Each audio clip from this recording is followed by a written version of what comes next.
Hi, good afternoon to the ladies, to the gentlemen, to the boys, to the girls. This is your host, your guy himself, DLG Reppin, bringing you the Premier League match preview of Aston Villa v, yes, you guessed it, the Arsenal. And before I kick it off, I would just like to say a massive shout out to Xander Sportsman. Go subscribe to his channel, yeah? Like and comment as well. He's got over 130 odd subscribers now. And he's pushing. So, yeah, go and watch his channel and go and subscribe to it, yeah? Also, always subscribe to Robbie Lyle. Don Robbie, should I say. Turkish, DT, Troops, League on the Bang, Pepper Monique, Yard Man, they're all there. Subscribe to these legends there. Claude, he's doing well with his channel as well. Big Stricto there, rising up, yeah? Subscribe to their channel, yeah? From DLG to the lot of you, massive big up to yourselves. Running this thing and running your own thing and doing big things with it, yeah? Anyway, this is DLG. Dele London Guna, Reppin, Romeo Echo, Papa Indigo November. Right, I'm going to get into the Aston Villa v Arsenal preview. I'm going to do my Arsenal's, my starting 11 for the Arsenal, obviously. My 9 substitutions, and the formation is 4-2-3-1. Yeah, we are we're distraught and deeply disappointed in the last result because that referee cost us. He cost us.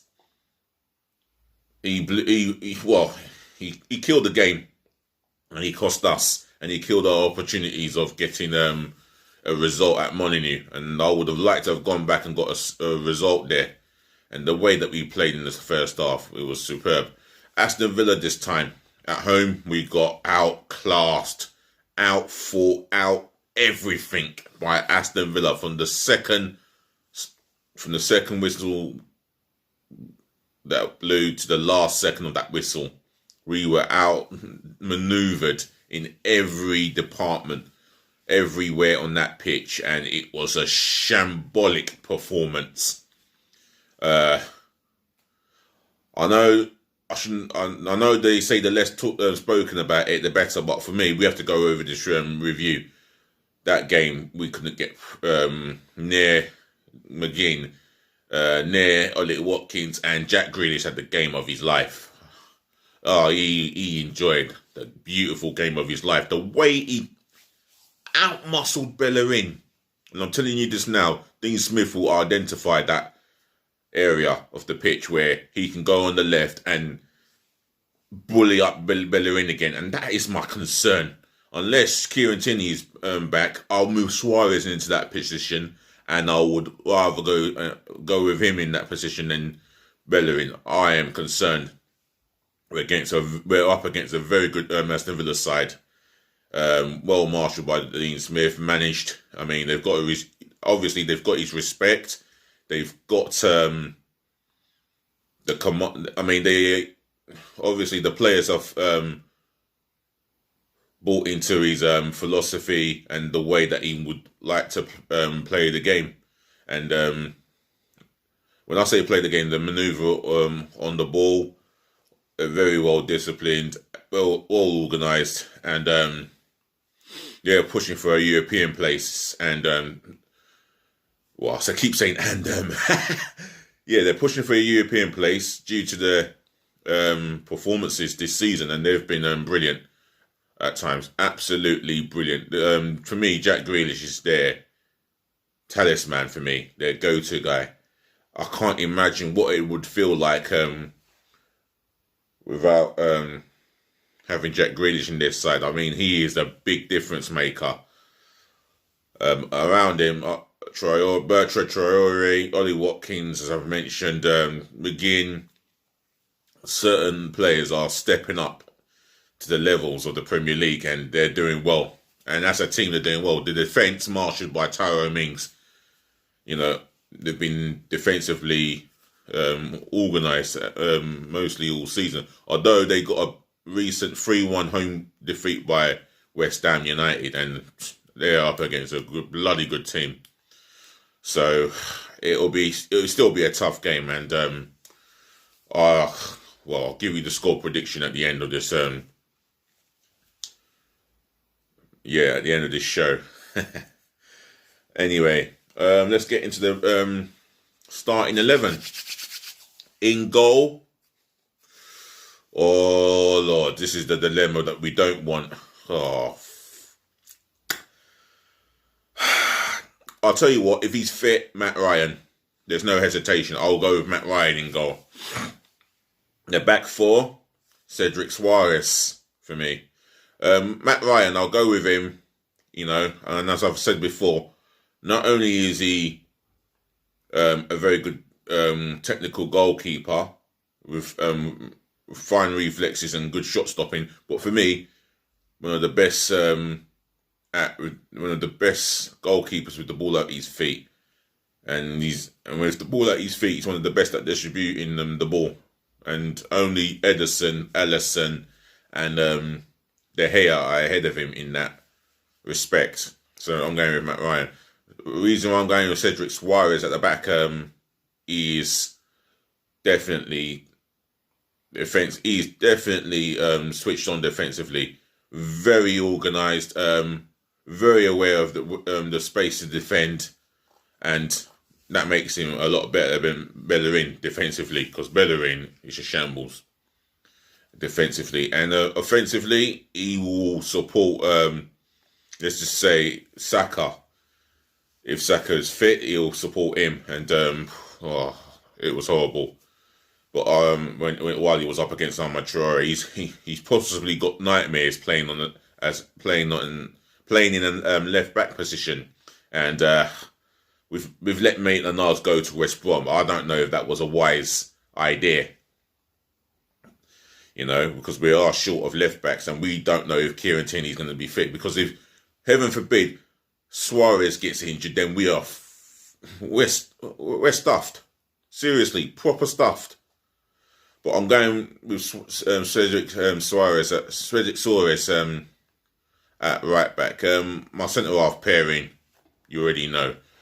If you didn't know, you already know now. And while I'm picking the teams, please, put your opinions, your views in my comment section below. Smash the thumbs up like button, and please help me to subscribe to my channel. Myself and I only, DLG Reppin. Rob Holding starts for me. He's been absolutely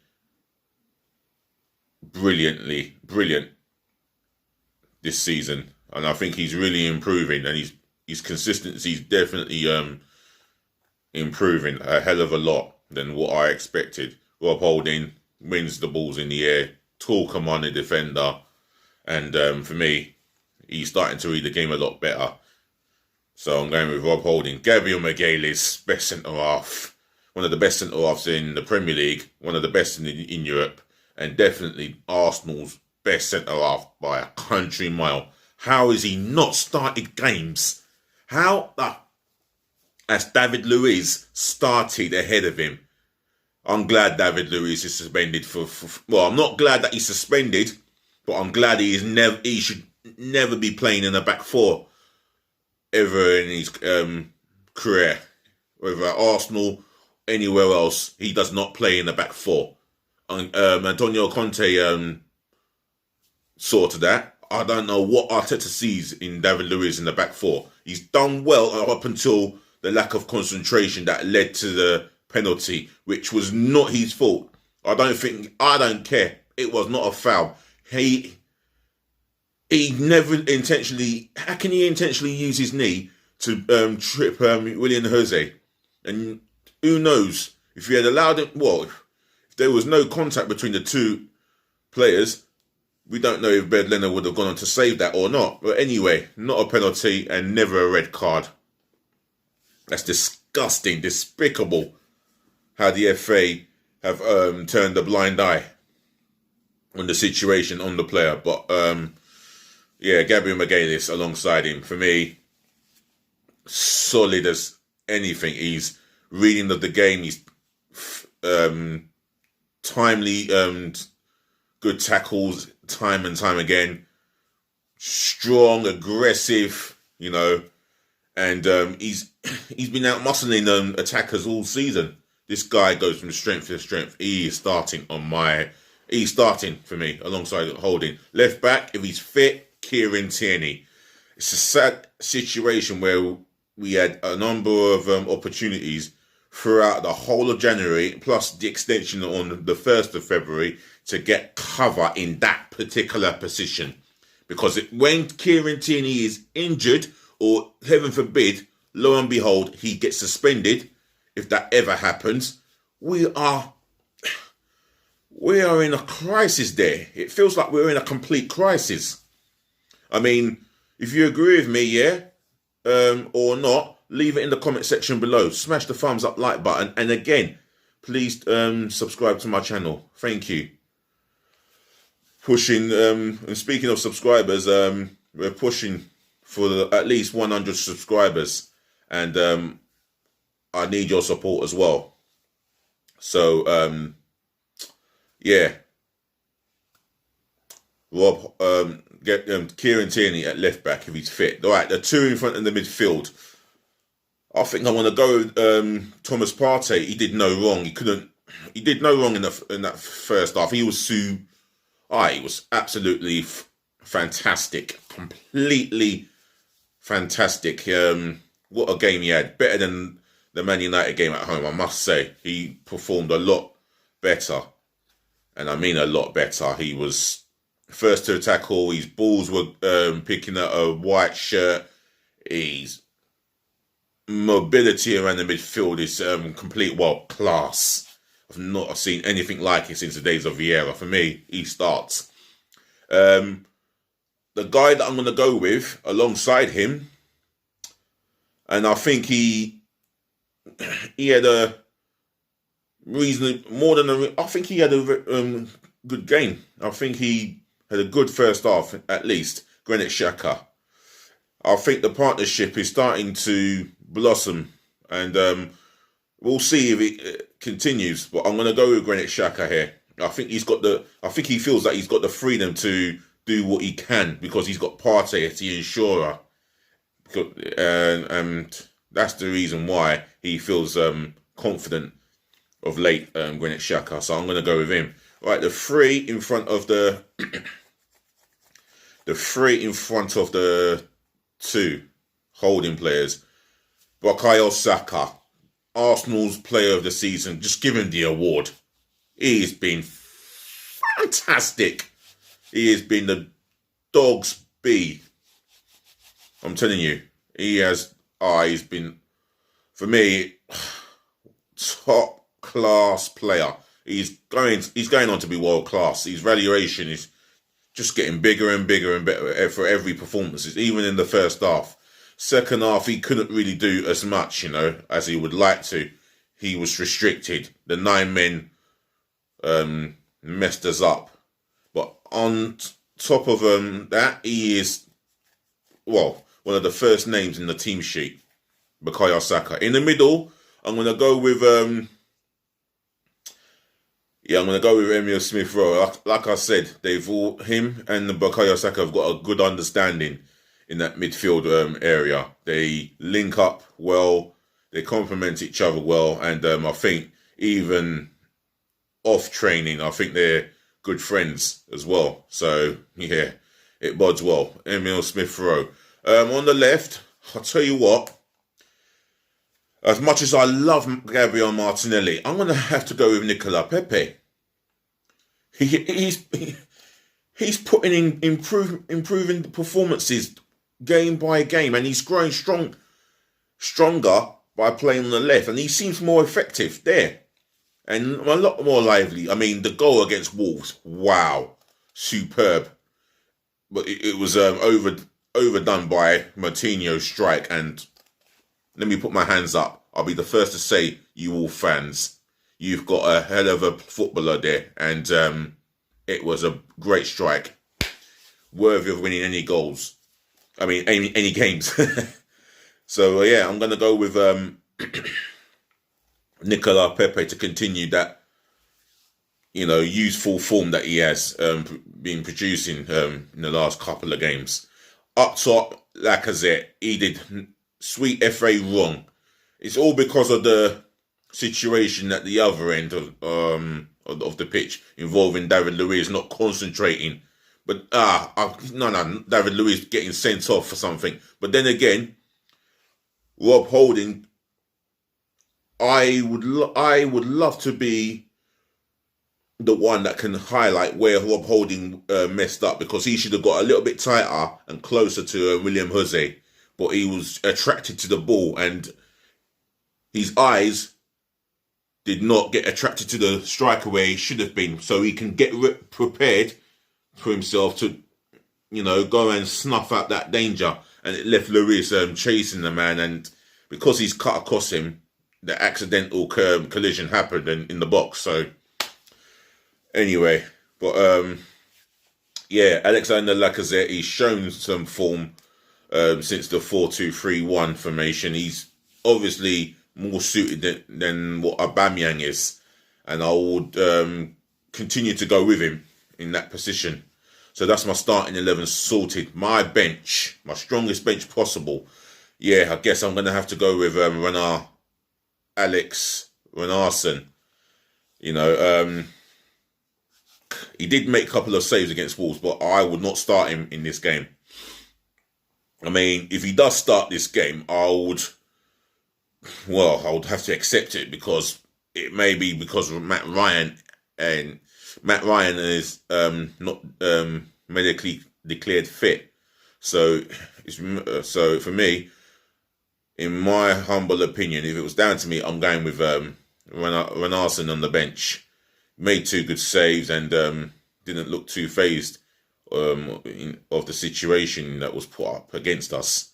So yeah, well done, Renarson. You're on the bench still. Callum Chambers for me, yeah, on the bench. He's definitely pushing for a start in the team. I mean, he's back to fitness, and we want to be careful about when we're gonna put him into the first team action for the rest of the season. So Callum Chambers in goal. I mean, on the bench. Sorry, he's my substitute number 2. Substitute number 3. We are definitely short of left backs. I'm gonna go with Bellerin. Yeah, well, I mean, he's played at left back once in his Arsenal career, and that was flaming horrible. That was friggin' horrible. I felt sorry for him at the time he did that. That was under Monsieur you-know-who. Arsene you-know-who. Yeah, I'm going to go with Bellerin on the bench. I don't think he did too bad in the Wolves game overall, especially in that first half, but he's not. I don't think he's not going to be a part of my first team plans, just for the simple fact that he's overall not good enough because of his liability and his lack of consistency, and I've always stated that. So for me, Bellerin on the bench. This is a joke. Luis is suspended, so Dani Ceballos, he starts on the bench. I mean, ideally, I would like him to go alongside Thomas Partey, but I've got for some reason I've got Xhaka. You know what?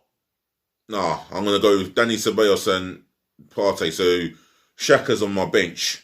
I need some mobility in the midfield, and Villa have got some workers in that midfield. And Dani Ceballos off the ball, he is a hard-working midfield player. Not that anybody took any notice, but Dani Ceballos will make my first team. Xhaka, he plays him. He has the freedom to perform when he's got a midfield destroyer, bully destroyer, such as Partey alongside him. But you pair him with El Neni, you pair him with Ceballos, and there are times where he goes missing. But for me, Granit Xhaka has produced some fine performances, and I have no complaints. Even though he's not my favourite Arsenal player, but he has performed fine performances. But he's my substitute number 4. So Danny Ceballos alongside Partey, just to recap. And I've got Granit Xhaka on the bench. He's my substitute number 4, by the way. Substitute number 5. We haven't got much of an option there. Substitute number 5, I'm going to go with Mohamed El-Neni. Yes, his energy and his overall enthusiasm on that pitch makes him strong enough to make the bench. And when he does come on, he will get around that pitch. That we do know. His fitness levels cannot be questioned. But for me, I need a little bit more quality for me to be convinced that he is a first team starter. So, yeah, he's on my bench. Substitute number 6.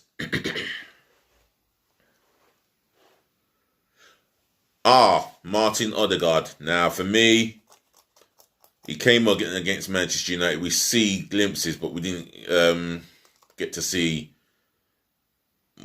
more of him on the ball. But for me, I would like to bring him on, hopefully with a plan of getting involved in creating a goal for Arsenal or scoring it, or, well, either way, he will be part of that good situation if we needed to bring him on. Someone who can create and see a pass. For me, he is an up-and-coming talent, and I think it's time that he got himself a permanent move, in my humble opinion. Whether it will be with us, only time will tell. But for me, he makes the bench. Substitute number 7. This is a tough one. Pierre-Emerick Aubameyang, our club captain. Yes, I've got him on the bench for the simple fact is we can play him in the lone striker move, but he needs a number 10 to provide for his needs, to get the real best out of him, and that's where he struggled, you see, in that lone role, where Lacazette, he's found form, and he's more likely to score every time. Well, he seems likelier to score, especially when we go 1-0 up and he's got the goal, and his confidence will blossom if he scores the first goal of the game, maybe tomorrow. Lacazette. But with Pierre-Emerick Aubameyang, we appreciate all the goals that he has scored. We appreciate... we always are going to appreciate Aubameyang, but in the system on the left, he's a waste of his talent. He is a world-class striker. He should be playing up top, maybe with another striker, but the formation that we're playing is only one striker goes top, and it's just that he has to be on the bench, and like I said, we'll have to start. Substitute number 8, Gabriel Martinelli.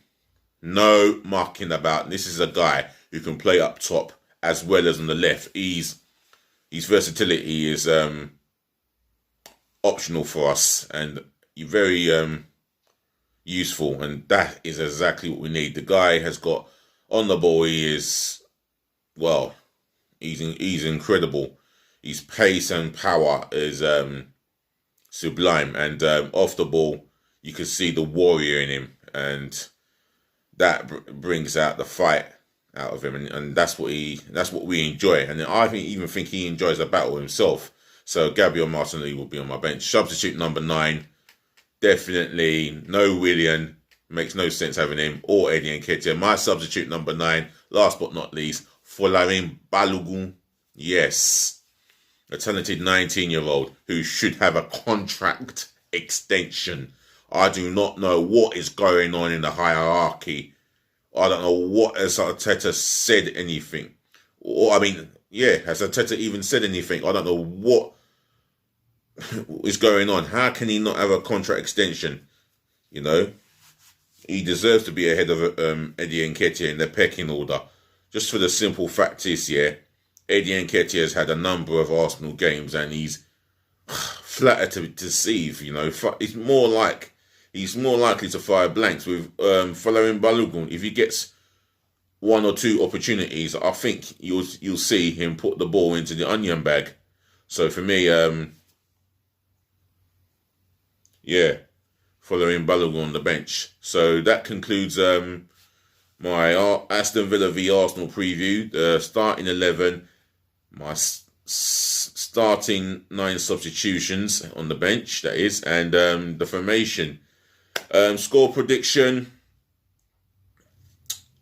I can see us winning by 1, if not 2 clear goals. Arsenal, Villa fans, football fans, if you're listening, give me your score predictions of your own by leaving it in the comment section below. If you got Arsenal fans, if you've got an opinion about my starting 11, the formation, and the 9 substitutions, then leave it in the comment section below. Keep it respectful, the argument, and I'll have a read. And another thing, please smash the thumbs up, like button, and do me a favour and please subscribe to my channel, yeah? That's myself and I only, DLG Reppin.